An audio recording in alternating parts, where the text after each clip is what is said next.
Associates, and I'll be acting as the moderator for the webinar today. We're also joined by Chan Mills, who gets this series up and running each and every month, so thank you very much, Chan. I know getting this thing going is like herding cats. So if any of you have questions out there for Mimi, who's our presenter, during the presentation, please just type them into your GoToWebinar panel, and I will be fielding those questions. Obviously, we'll have questions at the end, but if you have something really important or critical, just stick it in there, and I'll bring it up to Mimi. So we're really excited to have Mimi Soule, who is an employment law attorney and owner of Soule Employment Law Firm here in Raleigh with us. Mimi founded her firm to provide proactive employment law and human resources consulting to business owners. She specializes in helping them avoid legal risks and protect their business and reduce employment costs. This information is really, obviously, so very important with the Department of Labor and changes in labor law. So whether you've been in business for 1 year or 20, you're going to be able to learn something out of this. So we're really excited to have the opportunity for Mimi to share her knowledge with us today. So without further ado, I will hand it over to Mimi. Thanks so much, Eric, and I really do appreciate having an opportunity to talk a little bit. And like Eric said, if anyone has questions and we aren't able to get to them today, please feel free to email me directly. I'm more than happy to chat with you all one-on-one.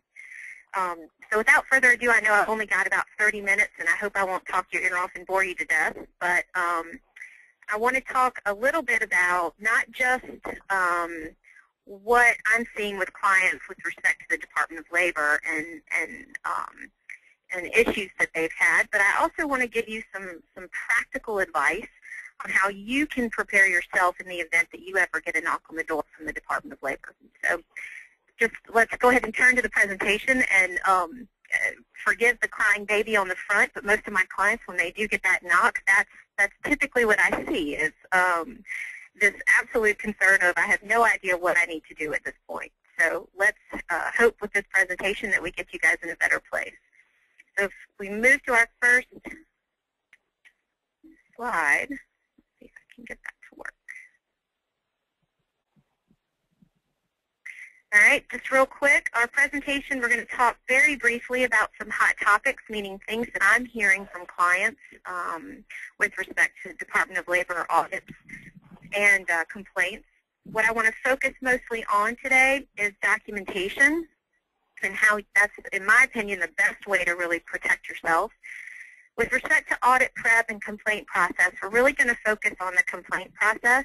My general advice with respect to an audit, if you get a call or a letter from the Department of Labor stating that they're coming in to do an audit, I think your best first step is probably to call your legal counsel and just sit through a conversation with them about how to do your own self-audit and discuss a strategy on how to best respond to the investigator or the auditor. All right, without further ado, let's jump into some hot topics. And these are probably things that you all already have on your radar screen. I just want to give a few additional bullet points.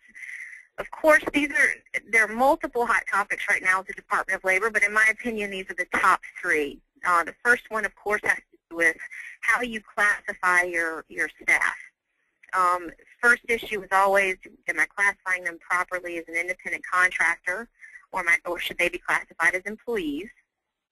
And the second is, once I've classified them as an employee, have I properly classified them as an exempt employee or a non-exempt employee? And as we all know, non-exempt employees are entitled to overtime under the law. And we'll get into that particular worker classification issue a little bit more in detail. The second hot topic that I'm seeing is improper wage deductions. And this is really a matter of state law. So I'm focusing only on North Carolina. So for those of you that operate or have employees in other states, then please feel free to contact me directly and we can talk about these issues in other states. But I'm really just focusing here on North Carolina law. The two broad areas where I'm seeing wage deduction issues is with exempt employees, meaning employees that you pay a salary and they're not entitled to overtime. The biggest issue I'm seeing here is employers that will deduct from these employees' pay in increments of hours. If you have a truly exempt employee, then you cannot deduct from their pay unless you deduct in whole day increments. Otherwise, you can kick them out of their exempt status, in which, and if you do that, then they'll be entitled to overtime just like other non-exempt employees. With respect to non-exempt employees, the biggest issue I'm seeing with wage deductions has to do with damaged property or unreturned property. So, for example, several questions I've gotten lately have to do with providing these types of employees with a cell phone or a laptop computer. And when they let the employee go, the employee doesn't return the laptop computer or the cell phone. So from their final wages, can the employer deduct the value of those items? And the answer is no. Now, here's what I want you all to take away from this. If you issue an employee any kind of property, a cell phone, a laptop, at the time that you issue that to the employee, have them sign an authorization that identifies what you're providing to them and the estimated value of that item. And in that statement, you also need to have an authorization that if they fail to return that item, that you can deduct the full value of the item from their wages.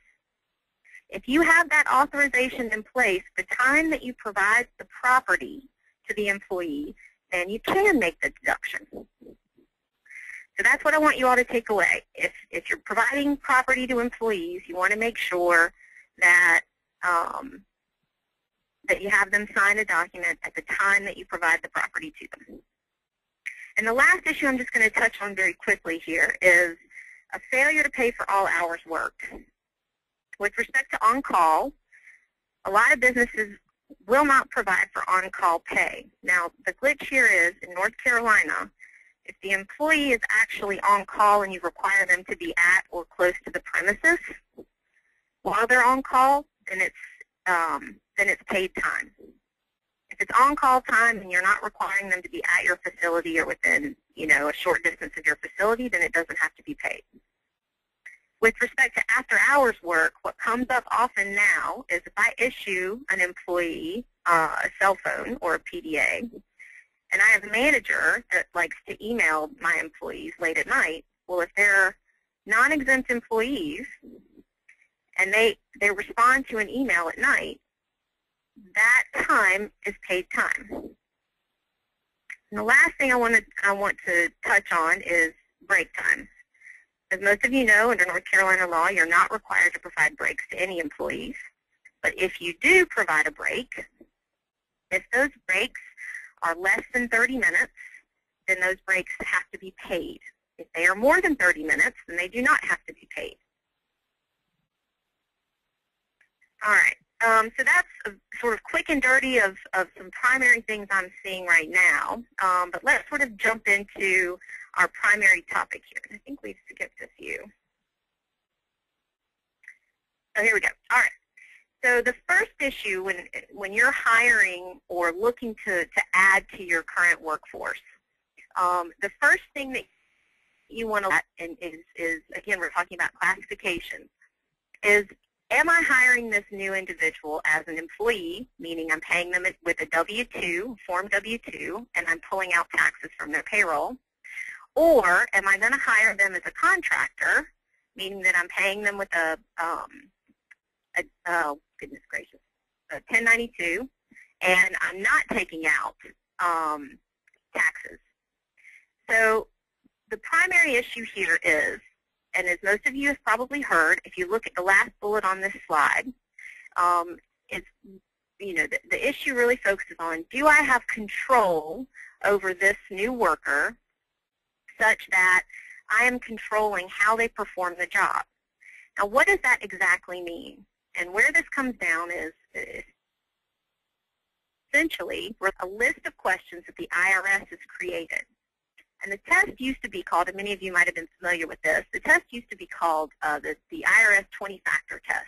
Well, in the last couple of years, they've changed that somewhat and expanded it. So it's more like 30 or 40 questions now. But they categorize them into 3 sections. The first section has to do with behavioral control. And that, in my summary, is, do I have control over what this worker does and how they perform that work. So for example, do I train that individual in terms of how to perform the work? Do I provide them with their day-to-day work assignments? Do I tell them where they have to perform those services and when? So do I give them, hours of work? Those types of matters. The second bucket is, do I have financial control over this particular worker? And really this means, do I have control over their finances, or do they have some risk?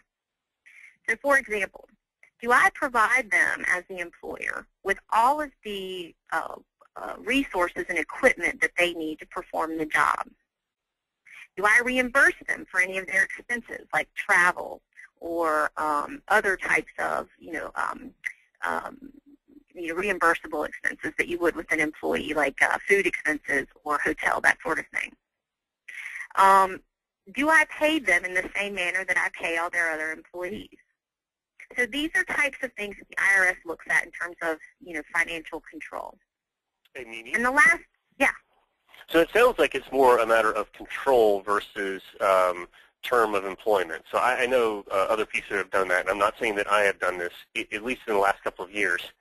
But to bring on a temporary employee for a fixed period of time to help, a workload goes up, or, bring on somebody for 2 months, you can't necessarily use that as justification for 1099 them if you're, they're here full time and you're controlling their whole role, right?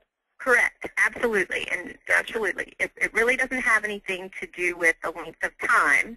It really has to do with what the relationship is.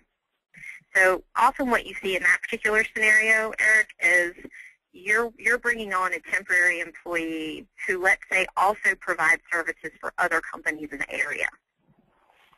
And that really goes into this last bucket of what's the relationship of the parties.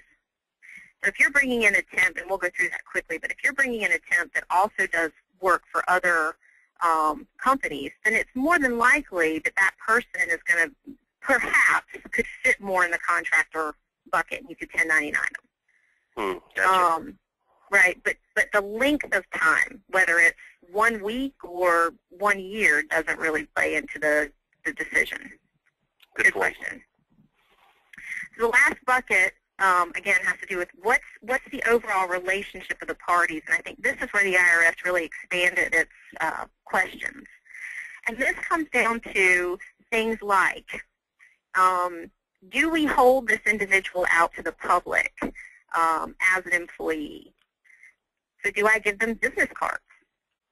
Do I put them on the website and give them a title? Do I provide them with any benefits?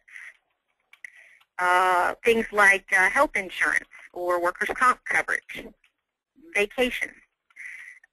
Do I have a contract with this individual? Now, in most scenarios, if the IRS comes in and they challenge your classification, one of the first things they're going to ask you is, do you have an independent contractor agreement with this individual?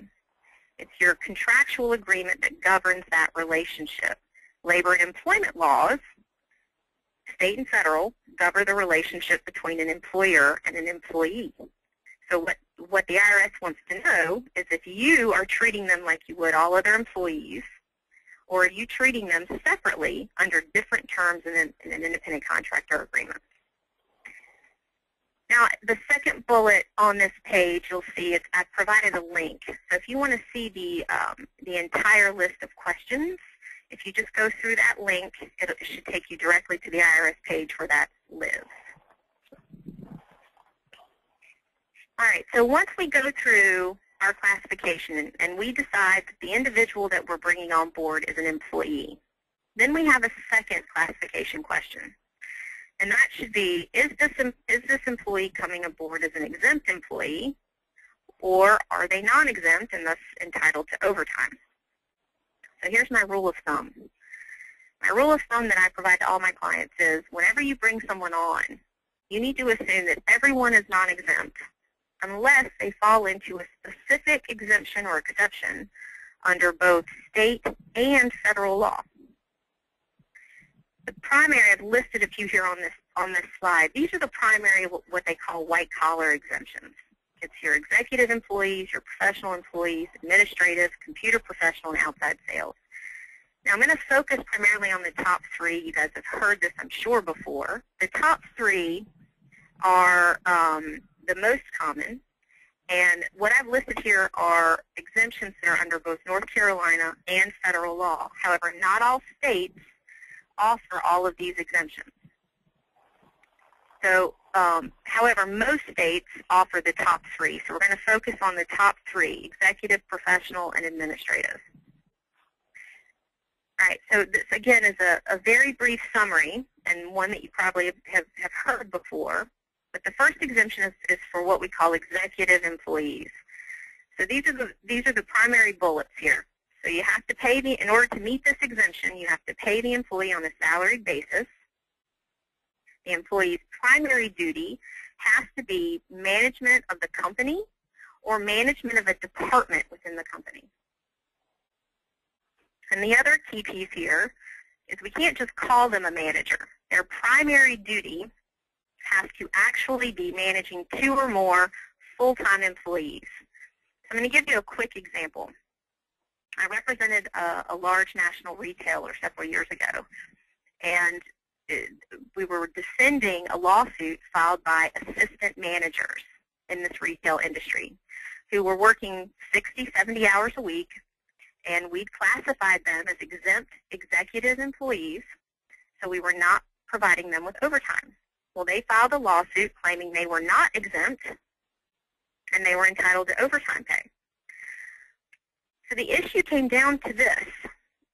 These assistant managers, their primary duty wasn't really managing employees. Their primary duty was walking around the store and performing work alongside all of the other staff employees. The actual managers, store managers, their primary duty was to manage employees. But these assistant managers, although managing employees was one of their duties, that was not significantly their primary duty. They didn't spend the majority of their time every day managing staff. So the second exemption I want to touch on is what we call the professional exemption.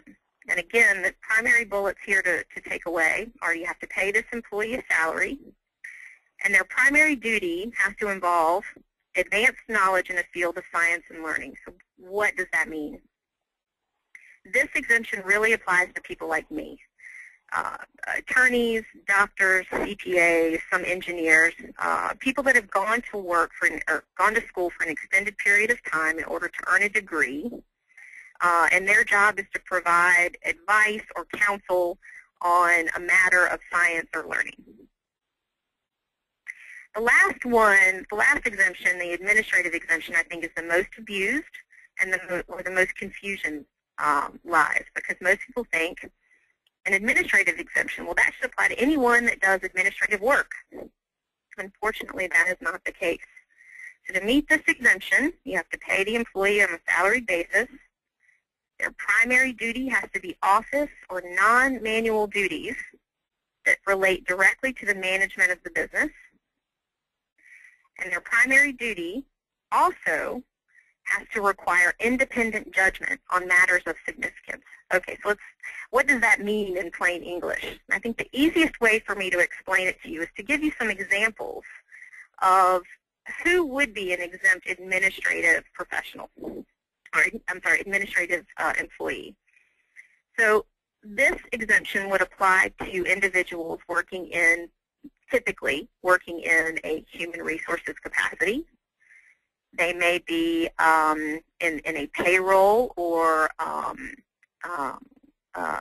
like a CFO capacity, or a vice president of a company that doesn't actually manage staff, so he wouldn't fall under, or she wouldn't fall under the executive exemption. This exemption does not apply to people like a receptionist or an administrative assistant or an intern, or anyone who really can't make independent judgment decisions, or can't make decisions with independent judgment. Okay, So a couple things to take away. Unfortunately, even with this IRS test, there is no bright line. So there often isn't a clear, concrete answer about whether or not someone is exempt, non-exempt, or whether someone is an employee or a contractor. So what our responsibility is as employers is to make an educated, reasonable decision that we can defend in the event that the IRS or the Department of Labor comes knocking on our door. So here are the risks I just want to make clear. If you misclassify someone as an independent contractor, the liability really is going to rest with the employer or the individual who's making the classification decision. And the liability usually is you have to reimburse the government for any payroll taxes that weren't paid. And if the independent contractor, who was truly an employee, paid any taxes, we have to reimburse that independent contractor for any taxes they paid. If we misclassify someone as an exempt employee and they were truly non-exempt, then the liability rests with the employer or the individual making the classification decision. And typically it's paying any unpaid overtime that we failed to pay. Often the Department of Labor will go back approximately 2 years. If the Department of Labor feels that we have intentionally misclassified someone because we didn't want to pay overtime, then we're also looking at a tripling of those damages. The last bullet here you'll see on the page in red, this is what a lot of managers don't understand. Most employment-related matters, so for example, allegations of discrimination is a big one. Any employment-related matters, the company is the responsible party. So if there was any kind of if there's any kind of liability, it's the company that bears that burden, not individuals. With wage and hour matters, however, an employee or a former employee doesn't have to sue the company. They can sue the individual who was responsible for that decision. Whoa, whoa, whoa, whoa, whoa. Mm-hmm. Really? Uh-huh. Wow. Yes, so there is no, and the other misunderstanding is a lot of people think, well, my company is an LLC or I'm incorporated, and so there should be some protections for me. Mm-hmm. So if I do anything wrong as the owner or manager in this company, then I have some limited liability, some protection. So the individual will have to sue the company and what we call pierce the corporate veil. So they have to pierce through that corporate entity before they can get to the individual. That is true for most claims, but not wage and hour claims. With wage and hour claims, there is no piercing the corporate veil. I can sue the owner of the company, or I can sue, any individual in that company that I can make an argument for, or I can sue anyone in that company. Let me get my verbiage correct here. I can sue anyone in that company that I think had responsibility and had authority to make the decision about my classification. I do not have to pierce the corporate veil. So that's why Department of Labor and wage and hour matters are more important, in my opinion, than a lot of other potential employment-related matters. All right, so here's what we want to focus on. So how do we defend ourselves? What's our best defense, and how do we prepare for that? And in my opinion, our best defense is documenting how we made our classification decisions. So here's my primary suggestion. For both those classification decisions, you want to form your own checklist. For each time you hire someone or bring someone on board or work with someone as a contractor. And you'll maintain that checklist either in the employee file or in your file with your contractor. And then I'll get to this rule of thumb, 80-20, in just a second. So here's my suggestion. I mentioned this IRS control test. With each, and this is just an example, you can create your own worksheet, and this is a sort of a sample portion of a worksheet. This is, let's say, for the behavioral control bucket. So we put the questions into a worksheet, and we go through with this employee, and we ask ourselves, am I providing training for this individual? Well, if the answer is yes, I am training them, then for that particular question, this individual looks more like an employee, so I put an E in the box to the right next to question 1. Question 2, same concept. Am I providing this individual daily work assignments? Am I telling them what to do on a day-to-day basis? The answer is yes, then more than likely that's an employee. The answer is no, then it's more than likely a contractor. And I just see an error here on my sample sheet. So you would place an E here in the box to the right. So once you go all the way through your worksheet, and let's assume that there are 30 questions on your worksheet, then you would calculate how many of these questions did I answer such that this individual looks like a contractor. And then I would divide that by the total number of questions. So let's say that we answer 30 questions, and of those questions, 25 of those questions we answer the individual looks like a contractor. We divide that by our total number of questions, and we multiply it by 100, and we get 83%. So my rule of thumb is, if it's over 80% that they look like a contractor, then we probably have a really good defense in the event that we're challenged by the Department of Labor or the IRS. Does that make sense, everybody? Eric, does that make sense? Yes, that makes perfect sense. Okay. All right. So at least then you're providing some documentation, and if you made the wrong decision, well, at least you tried to make the right decision versus just blatantly, making the decision based on what's best for the company. Correct. And remember I mentioned treble damages? If there was some intent, if they find that we've intended to misclassify. Well, if this is our practice, and we set this up as our continual practice, then we have a very strong argument that there was no intent to misclassify, that we went through all of the questions that the IRS suggests, and this was the sort of the analysis that we had, and here's proof of that. So I think this type of worksheet is very important and something we should all be doing anytime you're adding to your workforce. All right. Now, if anyone, before we move on to the complaint process, and Eric, what's my time? We are at 30 minutes right now. Okay. So, well, I'm sorry. Go ahead. Do you want me to go into this just a little bit? I tell you what. Let's go. We've got a couple of questions here, kind of stacking up. Can we get through some of those? Sure. And obviously, this is a hot topic because we've got it's standing room only here in our webinar. I hope the people in back can hear.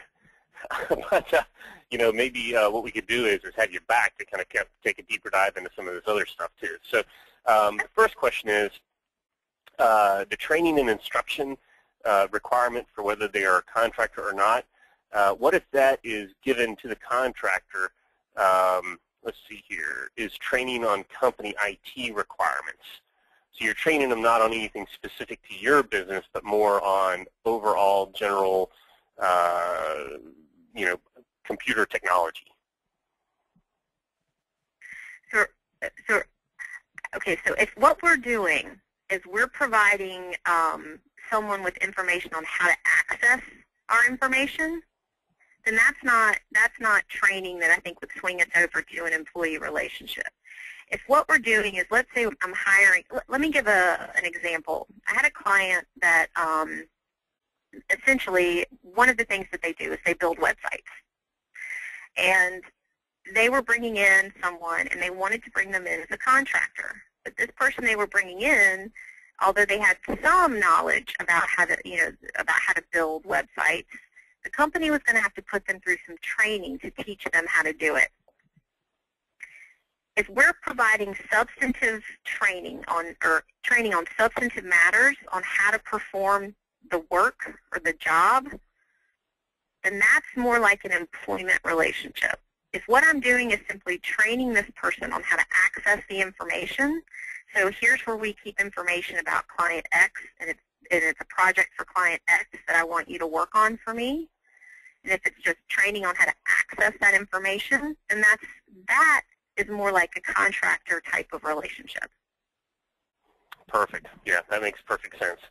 And this is something I think selfishly for me, we have some of our guys are exempt, getting paid salary, but sometimes just based on what we do, they may have to put in a 60-hour work week. What are the rules or guidelines around kind of helping them out with that, or giving them an attaboy, or giving them some comp time, or letting them not come in a day to make up for it? What are some of the rules around that? Sure. Well, a couple of things. And just so that we're clear, when I'm talking exempt and non-exempt, that's very different from salaried and hourly. So just because we pay someone a salary doesn't mean they're exempt. We have to go through this exempt, non-exempt analysis. If you pay someone a salary, like we saw in one of the slides, that's just one factor of whether or not they may be an exempt employee.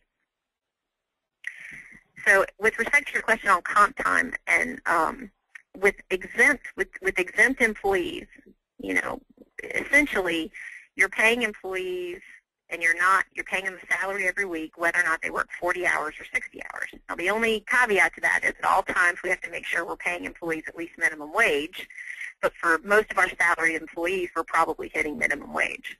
So if they're exempt, if we want to provide them with time that they don't have to come into work, that's perfectly fine, because whether or not they come in and work 8 hours one day or 4 hours one day, we're going to pay them for the whole day. So essentially with exempt employees, you can, in effect, provide some sort of comp time. Now, technically, comp time is something that only public employers or government employees are entitled to. Private entities, we aren't allowed to provide comp time. And with exempt employees, it doesn't really matter, right? Because we're paying them the same salary whether they come in or not. Now, with non-exempt employees, we're not allowed to provide comp time. Now, let's say you've worked an exempt employee 1 week, and you've worked them, 50 hours in 1 week. Well, let's say our pay period is bi-monthly, so we pay them over a 2-week period.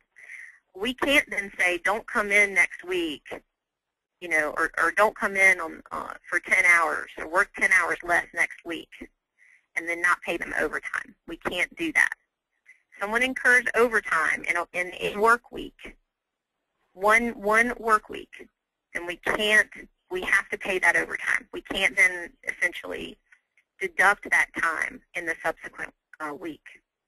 What we can do is, if you have a non-exempt employee, and then in a single work week, let's say in the first 3 days of the work week, they work an additional 3 hours. Well, within that same work week, we can have them, work in the next 2 or 3 days, whatever our work week is. We can reduce their time by 3 days. If it occurs all in the same work week, one work week, then we can do that. We can't, however, do it in the subsequent week. Did I totally confuse you there?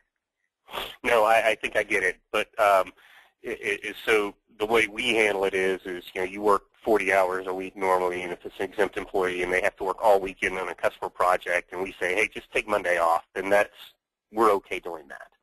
Absolutely. All right, Not a problem at all. Awesome. So on your checklist, can you go back to that? I can.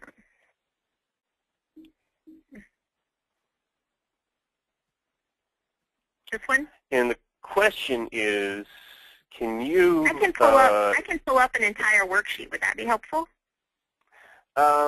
Maybe. So the question is, can you describe 7A a little better? Who hires them? Sure. Okay. Look at question 7. Can the worker bring in substitutes or helpers? So let's say that you assign a project to this worker, and the worker says, I can't get this done, so I need to bring in someone to assist me. If the worker can hire their own assistant, then more than likely they look more like a contractor. Gotcha. If we as the company have to approve that and we hire that assistant, then that's more like an employer. So that's an employer-employee relationship. Gotcha. Gotcha. So that's what So the 7A differentiator refers would be is if you were doing work for us and you needed some more horsepower and you brought one of your staff members over here versus us hiring you some help. Mm-hmm. So think about the employee-contractor relationship as how, in a similar manner as how you would hire a vendor. So let's use me as an example. So if you hired me to draft an independent contractor agreement for you as the business, I am technically a vendor of your company. Now, if I needed my legal assistant to actually type up that agreement, would you think that you as the company, would you think that you'd have to approve that or pay for that? Right. Well, obviously not. Right? Obviously not. A vendor relationship is a contractor relationship. And the same thing would apply to issues like training or equipment, right? So if you hire me as your attorney, do you expect to have to train me on what an independent contractor is? No. Well, I hope not. You expect, right? You would expect me to have that substantive knowledge to create the agreement for you. Right. Now, can you give me parameters on what you want that agreement to look like? Sure. You can say, Mimi, I want it to look like a letter. I don't want it to look like a formal contract. I want it to have a non-compete term in it. You can give me parameters of what you want the ultimate work to look like. You can give me direction on what you want the ultimate project to look like. But you can't tell me that I have to work on it on Monday between the hours of 9 and 5. And you can't tell me that, I can't use my assistant to do it. So when you're thinking about and trying to think through whether or not you're hiring someone as an employee or you're going to work with them on a contract basis and 1099 them as a contractor, really try to think through it in a scenario of working with a true vendor of your company. And if they look more like a true vendor, then generally, and I'm talking very broad, then you might be able to make an argument that this is a reasonable. It's reasonable for you to work with them like a contractor. Gotcha. And I'm assuming these things need to be done. Obviously, this is for employee, but for the exempt and non-exempt status, you're really looking at individual job classifications versus individual people, right? I mean, you're assuming that everybody in that role is kind of falling underneath that. What you really want to do is look at the individual person. You don't just want to look at the classification, because a lot of times, and this is one thing I see with clients all the time, is they'll have a job description for a particular job title or job class. Well, when I actually go through and talk to them about whether the particular individual is doing all of the things listed in that job description, usually the answer is no. They don't do that. They do it this way. Or they don't report to this person. They report directly to the CEO. So I would caution you that this is an individual assessment. Whenever you're hiring someone in, you want to go through this assessment. Awesome. Okay, I understand.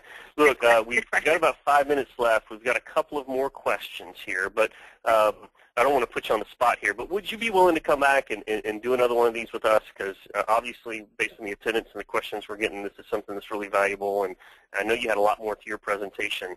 So could you come back in a couple months with us? I'm happy to. Happy to. We can talk through the audit process and the complaint process in a little bit more detail, but yeah, happy to. Excellent. Excellent. All right, so let's see here. So this is a little off topic, but kind of I know is a good question and one that I'm wondering about. Vacation time and termination. Yes.